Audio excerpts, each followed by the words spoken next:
Welcome to Grindhouse Funhouse 31 Days of Horror. Tonight's spooky pick, 1993's Body Snatchers. When Environmental Protection Agency Inspector Steve Malone travels to a remote military base in Alabama in order to check for toxic materials, he brings his family along for the ride. When soldiers and their families at the base begin acting strangely, is the cause those toxins there to investigate, or is there something more sinister at play? This is the third adaptation of the 1955 novel The Body Snatchers by Jack Finney, the first two being Invasion of the Body Snatchers in 1956 and 1978. As for the movie itself, it's a slow build to the reveal that there's aliens on the base taking over their fellow man. It starts with a VO from the daughter, Marty, played by Gabrielle Anwar, that pretty much let us know she'll survive the whole way through. So those stakes of will she or won't she survive this ordeal is out the window. Then a few warnings are given or strange behavior is noticed. They're everywhere. They get you when you sleep. They get you when you sleep, you hear? Get out of here, you'll be next.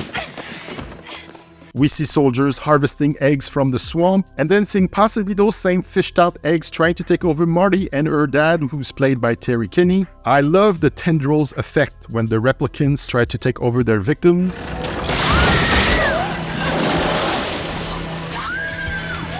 Then we get the "Where are you gonna go?" speech from Meg Tilly, playing the stepmom and the first family member to get the pod treatment. Where are you gonna go?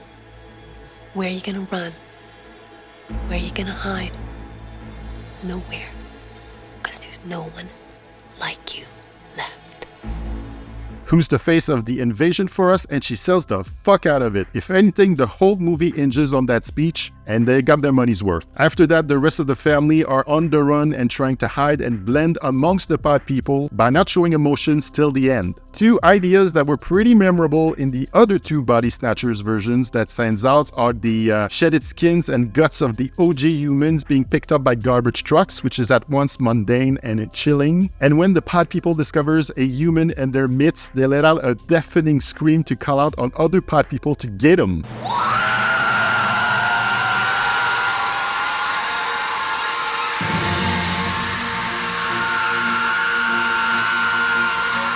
In a movie like this, the ambiguous ending always come into play.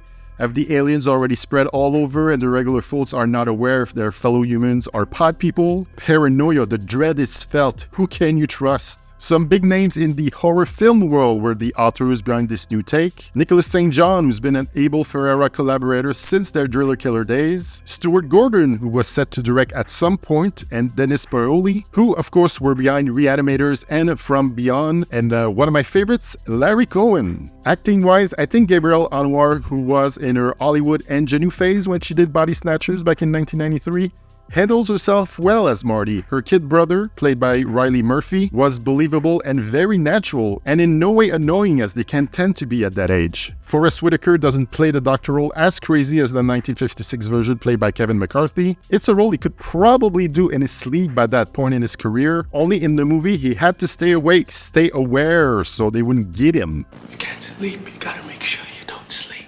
Kinney playing the dad was just there. So was Billy Wirth playing the helicopter pilot and love interest to Marty. Just another bland pretty boy. Yeah, I said it. So yeah, Body Snatchers shouldn't be compared to the other previous movies. It's definitely its own thing. You feel this creepy atmosphere throughout. It bleeds distrust. The whole story flows by pretty well and is worth checking out. Links to streaming or purchasing Body Snatchers are available in the description below. Let me know your thoughts on Body Snatchers and come back tomorrow for another 31 Days of Horror spooky pick.